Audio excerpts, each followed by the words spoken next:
आपका क्या राय है? नहीं, बिहार में कोई कंट्रोवर्सी है नहीं। वोटर तो वही होंगे ना जो भारत के नागरिक होंगे,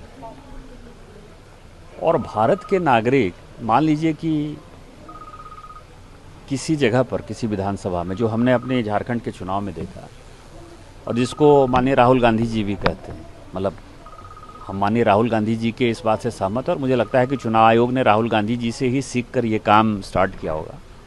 उनका ये कहना है कि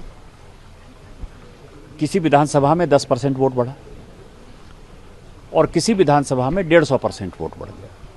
जो हमारे यहाँ झारखंड में हुआ, अभी जस्ट विधानसभा का चुनाव हुआ है, उसमें कम से कम 40 ऐसी विधानसभा थी, और खासकर मेरे इलाके में संथाल परगना के 18 विधानसभा में, जहाँ की वोटर 150% के आसपास बढ़े।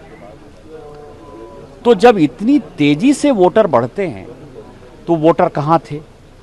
और मान लीजिए कि 80 साल का कोई बूढ़ा आदमी, 75 साल का कोई बूढ़ा आदमी, 65 साल का कोई बूढ़ा आदमी, वो 2010 में वोटर नहीं, 15 में वोटर नहीं, 20 में वोटर नहीं, और वो 25 में यदि वोटर हो गया तो उससे पूछा जाएगा ना कि भैया आप 75 साल तक वोटर क्यों नहीं थे, कहाँ थे?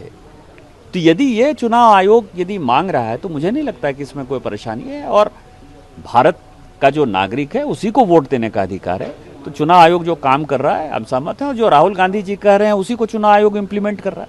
ये बिहार में ही होना है, दूसरी स्टेट में भी इसको लागू करना? मैंने सुना है कि दूसरे राज्य में भी होगा। अभी जैसे झारखंड में इलेक्शन नहीं है, लेकिन झारखंड में शायद इसके बाद इसकी ड्राइव स्टार्ट हो। वो उनका अपना पार्टी का इंटरनल मामला है। सर, सिक्किम में इस बार ये जो बैठक आयोजन किया हुआ है सर, इसके ऊपर सर आपका प्रतिक्रिया? देखिए, सिक्किम क्या है कि सिक्किम बहुत ही खूबसूरत जगह है। सिक्किम के लोग बहुत अच्छे हैं। सिक्किम में लॉ एंड ऑर्डर बहुत बढ़िया है। कहा जाता है कि सिक्किम के लोग जो है अपने घरों में आज भी ताला चाबी नहीं लगाते हैं, और नेचर अपने आप में इतना खूबसूरत है कि दुनिया में बहुत कम ऐसी जगह है जहाँ की नेचर मिलता है।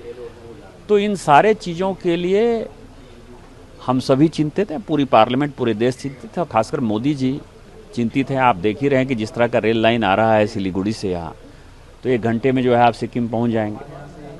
तो इस तरह की कनेक्टिविटी यदि हो जाएगी तो पूरी दुनिया में जो अमीर लोग भारत से दूसरे देशों में जा रहे हैं वो सभी सिक्किम में आएंगे। सिक्किम का टूरिज्म बढ़ेगा, सिक्किम का रोजगार बढ़ेगा, सिक्किम के लोगों को लगेगा कि देश में यदि विकास हो रहा है तो मेरा भी उसमें योगदान है। तो इसलिए हम यहाँ आए, और हमारी पूरी कमेटी जो है सिक्किम के सभी लोगों के प्रति शुक्रगुजार है, और हम आशा करते हैं, भगवान से प्रार्थना करते हैं कि सिक्किम जो है स्विट्जरलैंड से ज़्यादा खूबसूरत जगह बने। सर, आप चेयरमैन है स्टैंडिंग कमेटी, तो ये दूरदर्शन का थोड़ा इशू है कि यहाँ परमानेंटली नहीं बन पा रहा है, नहीं चल पा रहा है। नहीं, हमने कहा है, और सिक्किम के लिए कुछ भी करना पड़ेगा तो हमारी स्टैंडिंग कमेटी उसमें हमेशा सहयोग करेगी। आज मैंने भूटिया लैंग्वेज के लिए, आज हमने लेप्चा लैंग्वेज के लिए, इसके लिए भी कहा कि उसमें जो है कार्यक्रम जितने हो सकते हैं हो करिए। प्रधानमंत्री जी की जो मन की बात का कार्यक्रम है दूरदर्शन, वो भूटिया लैंग्वेज और लेप्चा लैंग्वेज में नहीं कर रहा है, उसको मैंने इंस्ट्रक्शन दिया और अगले महीने से वो चालू हो जाएगा। सर, कई एमपी और सिक्किम के भी एमपी, अरुणाचल के एमपी का भी एक डिमांड है कि